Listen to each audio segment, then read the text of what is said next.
শ্বশুরবাড়ি থেকে বাবার বাড়ি চলে আসলাম আর এখানে মা অনেক কিছুই রান্না করেছে, যার মধ্যে গরু গোশ ঝাল ঝাল করে রান্না করেছে, এটা খাচ্ছিলাম। সকালেই ঘুম থেকে উঠে ফ্রেশ হয়ে রেডি হয়ে খাওয়া দাওয়া করে আমরা কিন্তু ব্যাগপত্র নিয়ে বেরিয়ে পড়লাম। তো বাসা থেকে কিন্তু আমাদের রাস্তাটা কাছে, তো এখানে দাঁড়িয়েছিলাম ভ্যান বা অটোর জন্য। অনেকক্ষণ অপেক্ষা করার পরে একটা ভ্যান আসলো আর মনে মনে ভয় করছিলাম, কারণ আমাদের ট্রেন ছিল 8:40। কারণ এর আগের বার আমরা ট্রেনটা মিস করেছিলাম, তাই প্রতিবার আসার পরে কিন্তু আমরা ট্রেনটা মিস করতে চাই না। এই কারণে খুবই ভয় করে যখন ভ্যান বা অটো পাই না।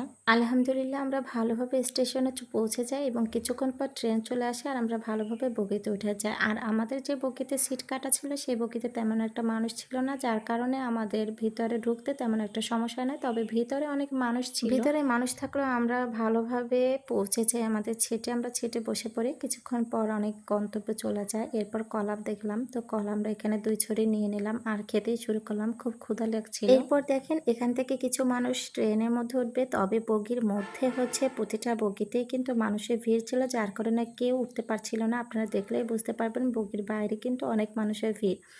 আর যখন বগিতে উঠতে পারে না তখন যে কেমন লাগে, কতটা খারাপ লাগে, তো যে এই পরিস্থিতিতে পড়েছে সে একমাত্র বুঝবে। আর কিছুক্ষণ পর কিন্তু আমরা খুলনা স্টেশনে চলে যাব। তো এর আগে কিন্তু আমার মা এবং আমার বোন অনেকবার ফোন দিয়েছে, প্রায় 4-5 বার তো ফোন দিয়ে বলতেছে কত দূরে এসেছে, কিভাবে আসতেছি, ভালোভাবে পৌঁছেছে কিনা আমাকে জানাতে। তো বাবার বাড়ি যাওয়ার সময় যখন মা এবং বোনরা বা বাবারা যখন ফোন দিয়ে শুনে যে কত দূরে এসেছে, তো এই আনন্দটা কিন্তু অনেক ভালো লাগে। যাই হোক আমরা স্টেশনে চলে আসা আর এখানে টিকিট চেক করে তারপরে ভিতরে প্রবেশ করতে দিয়েছিল। যেহেতু বাবার বাড়ি যাব, তো এখান থেকে আমরা ভ্যান বা অটো নিয়ে বাস স্ট্যান্ডে চলে গেলাম। বাস স্ট্যান্ডে যেয়ে একটা বাসে উঠলাম আর এখান থেকে কিছু খাবার নিয়ে নিলাম একটা দোকান থেকে, কারণ দুপুর টাইমে অনেক অনেক ক্ষুধা লাগছিল। আমি আর আমার হাজব্যান্ড এটা খাচ্ছিলাম আর কলাটা ছিলই।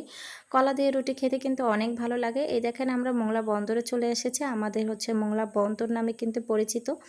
তো আমরা কিন্তু ঘাটে চলে এসেছি, এটাকে বলা হয় পশুর। এই নদীটার নাম হয়তো অনেকেই জানে না। এই নদীর নাম কিন্তু পশুর নদী, যেটা মোংলা বন্দর বা মোংলা নামে কিন্তু পরিচিত।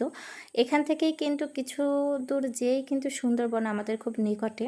যাই হোক আমরা কিন্তু নৌকাতে উঠে পড়ি আর নৌকা থেকে আরেকটা ঘাটে যাব, মানে ওপারে, এপার থেকে ওপারে চলে যাব। এপারে এসে কিন্তু আমরা একটা ভ্যানে উঠে দেন বাসায় চলে আসলাম আর এখানে ফ্রেশ হয়ে তারপর মা এখানে অনেক কিছু রান্না করেছে, গরুর মাংস আর কচু দিয়ে মুরগির মাংস, এখানে ভাজিও রান্না করেছে। তো এইগুলা খাবার দেখে কিন্তু আমার খুব ক্ষুধা লেগেছিল আর প্রথমে কিন্তু ভাজি দিয়ে খাবারটা শুরু করলাম। বরবটি দিয়ে আলু ভাজি অনেক মজা হয়েছিল খেতে। আর এখানে কিন্তু লেবু ছিল, গাছের লেবু, আর বোম্বাই মরিচ। তো এই খাবারগুলো কিন্তু অনেক সুস্বাদু ছিল, ঝাল ঝাল খেতে অনেক মজা লাগছিল।